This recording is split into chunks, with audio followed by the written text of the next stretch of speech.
आज हम अपनी गुफ्तगू का आगाज करते हैं और इस मौजू के मुनासिबत से जो टीम वर्क मौजू है। हर काम या हर साइंस जो होती है उसके बेसिक टूल्स होते हैं और उसमें कुछ बेसिक बैरियर्स भी होते हैं।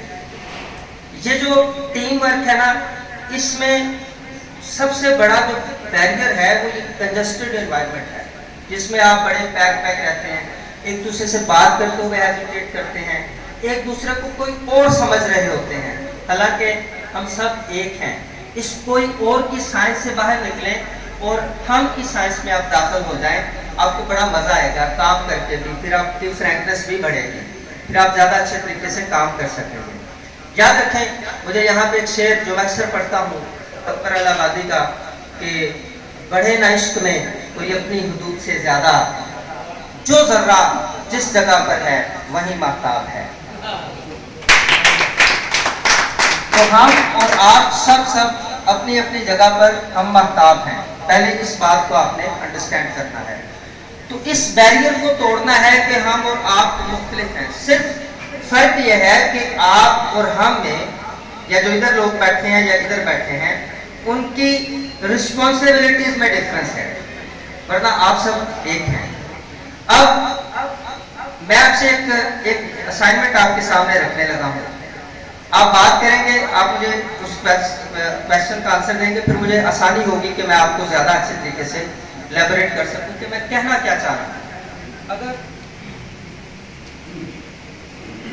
अगर आपको ये नजर आ जाए वो पीछे तक, जो मेरी बहनें भी देख रही हैं उन्हें नजर नहीं आ रहा, मुझे लगता है कि उधर आना पड़ेगा। चले एक दफा इसको देख लीजिएगा, उसके बाद मैं आपसे क्वेश्चन करूंगा।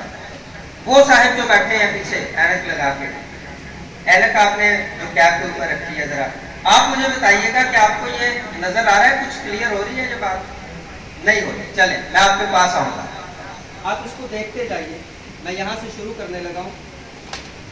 ये एक पेपर है मेरे सामने, आपको समझ आ रही है राव साहब? ये क्या है आपको समझ आ रही है? जी जी, ट्रिपल ए नहीं, इसके नीचे ट्रिपल ए को आप छोड़ें, मैं नहीं कर रहा। इस ये जो इमेज है इस पे आपने गौर करना। ये परिंदे हैं, मैं आपको बता दूं, ये परिंदे हवा में उड़ रहे हैं, कितार अंदर कितार। जरा आप इसी तरह पीछे जाइए। ये परिंदे हैं, ये हवा में कितार अंदर कितार उड़ रहे हैं। एक रो है जिसमें ये परिंदे उड़ रहे हैं। ये प्लीज देखिए, आप देख रहे हैं? अभी आपको सबको अंडरस्टैंडिंग हो गई है? अब क्वेश्चन ये है आपसे कि इन परिंदों में लीडर कौन है? इन परिंदों में से लीडर परिंदा कौन है? मजा आएगा, बहुत मजा आने वाला है। जी, हाथ खड़ा करके बताएं, मैं आपसे पूछूंगा। जी राव, जो सबसे आगे है, जी इधर से, जो सबसे पीछे है ऊपर, जो सबसे पीछे है ऊपर, जी इधर से कोई। अच्छा, जिन लोगों ने आंसर किया है उनके लिए एक दफा क्लैपिंग कर दें, क्योंकि आंसर किया। Thank you very much. असल में बात यह है कि वो बेसिक कंफ्यूजन्स हैं जो हमारे टीम वर्क बिल्ड करने में बैरियर बनती हैं। लीडरशिप की पूरी दुनिया में लेटेस्ट और वेल रिकॉग्नाइज्ड डेफिनेशन ये है, leader is recognised by his performance yet not by his position। इसको मैं उर्दू में बताने लगा। लीडर अपनी पोजीशन, अपने मुकाम, अपने स्टेटस की वजह से नहीं पहचाना जाता, लीडर अपनी परफॉर्मेंस की वजह से पहचाना जाता।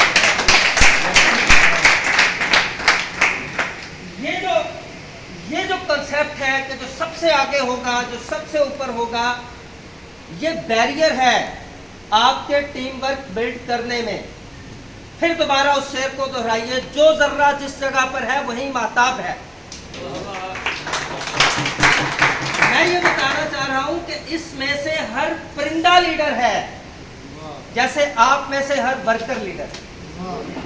सिर्फ अपनी ज़ात को, अपनी परफॉर्मेंस को पहचाने, उस पर फोकस करें। जब आप उसको छोड़ के पोजीशन लेने की कोशिश करते हैं तो फिर क्या होता है, फिर लेग पुलिंग शुरू होती है, लेग पुलिंग होती है। फिर आप अपने आप पे फोकस करने की बजाय दूसरे की प्रोग्रेस से परेशान हो रहे होते हैं, जो हमारा कौमी खेल है कि नहीं? तो इस कौमी खेल से निकले, कौमी खेल बदले ताकि हम आगे बढ़ सकें। लीडर अपनी पोजीशन की वजह से नहीं पहचाना जाता, अपनी परफॉर्मेंस की वजह से पहचाना जाता है। तो इससे हम क्या फोकस कर सकते हैं, हमें किस चीज पे फोकस करना है? राहुल जी बोलने मुझे समझ नहीं आ रही, किस बात पे फोकस करना है? हाथ खड़ा करके बताएं कि हाथ बंद करके तो कभी परफॉर्मेंस नहीं आज तक किसी की है। परफॉर्मेंस का ताल्लुक हाथ खोलने के साथ है। किस चीज पे फोकस करना है? परफॉर्मेंस पे। हम किस चीज पे फोकस कर रहे होते हैं? पोजीशन लेने पे। मैं आपको पूरे यकीन और वसूख से कहता हूं, आप अपनी परफॉर्मेंस को बेस्ट कर ले, दुनिया में किसी का बाप भी आपकी पोजीशन को नहीं रोक सकता।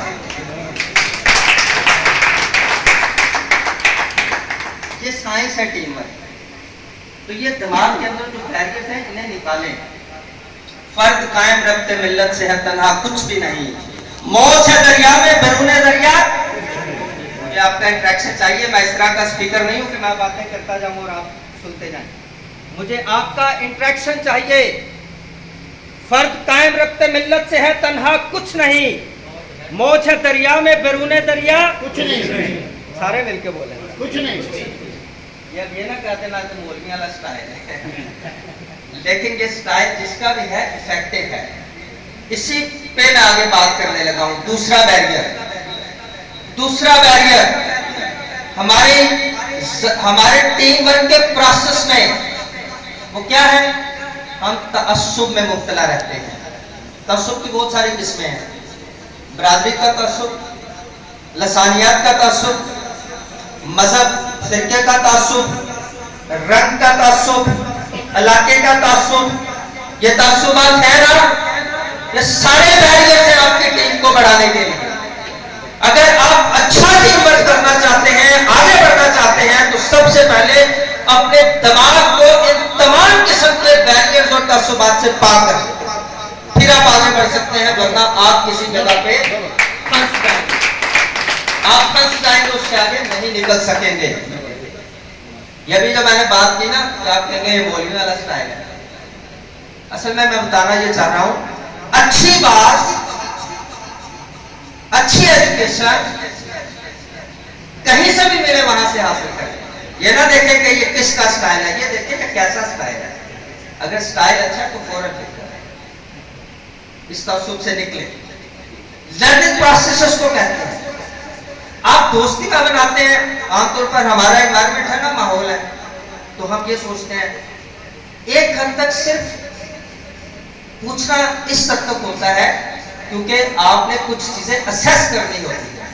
लेकिन पूछने के बाद अगर आप तअस्सुब में अपने आप को मुब्तला कर लेंगे तो फिर अपना काम हो जाएगा। इसलिए उससे बाहर नहीं। और यहाँ पे मुझे एक शेर याद आया, क्योंकि अभी तो बात कर रहे थे तो किसी ने मोहब्बत की बात की और जीत और हार की बात की, तो मैंने आपको शेर सुनाऊं। अगर पसंद आए तो क्लैपिंग करके मुझे बताना है, वरना मुझे नहीं मजा आएगा। मुझे सोते हुए लोग पसंद नहीं है, जागते हुए ऑडियंस पसंद है, तो मेरा साथ दें। हर दिन है मोहब्बत का, हर रात मोहब्बत की। ये आपके लिए वो स्टेट लाइफ के वो लोग। अभी यहाँ पे बात सेक्रेटरी साहब कर रहे थे कि ये नेक लोगों का पेशा है, और नेक लोगों की मुझे सबसे बड़ी आज तक जो खुसूसियत मिली है वो बताऊं क्या है? वो मोहब्बत है।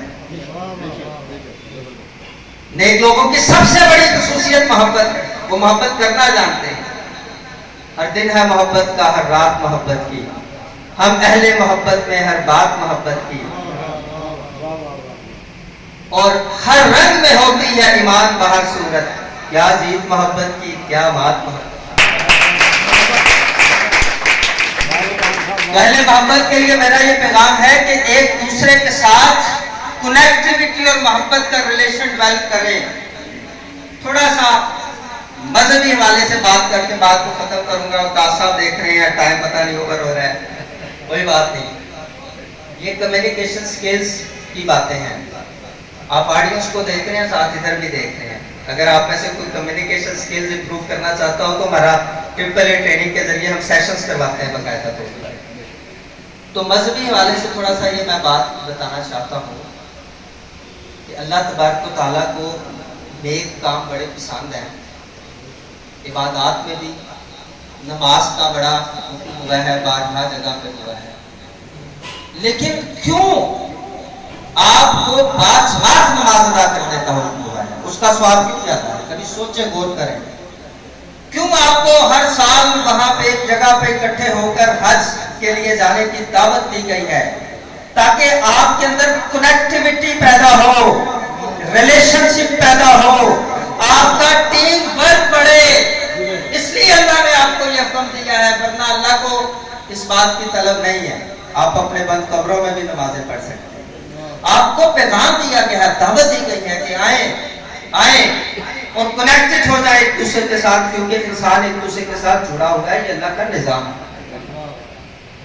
इसीलिए कहा जाता है कि अगर हाथ या जिस्म का किसी एक हिस्सा को तकलीफ होती है तो पूरा वजूद इसलिए डिस्टर्ब होता है क्योंकि अल्लाह ने इंसान की पैदाइश और इंसान की तख्लीक के अंदर ही टीम वर्क और कनेक्टिविटी का कंसेप्ट रख दिया है। अब ये एक तवील बात हो जाएगी, मैं ये यहाँ पे नहीं करूँगा, फिर कभी मौका मिला तो करूँगा कि कैसे आप अपनी अच्छी टीम बनाते हैं और किस तरह से आप बुरी टीम बनाते हैं। ये इससे ज़्यादा साइंटिफिक कंसेप्ट है, क्योंकि ये एक पूरा सब्जेक्ट है। मैनेजमेंट साइंसेज एक पूरा सब्जेक्ट है। इस पे आपको पढ़ना चाहिए, लर्न करना चाहिए, सीखना चाहिए। और आखिर पे शेर के साथ इजाज़त चाहूँगा कि शिकवा जुल्मत सबसे तो कहीं बेहतर था। शिकवा जुल्मत सबसे तो कहीं बेहतर था, अपने हिस्से की शमा जलाते हैं।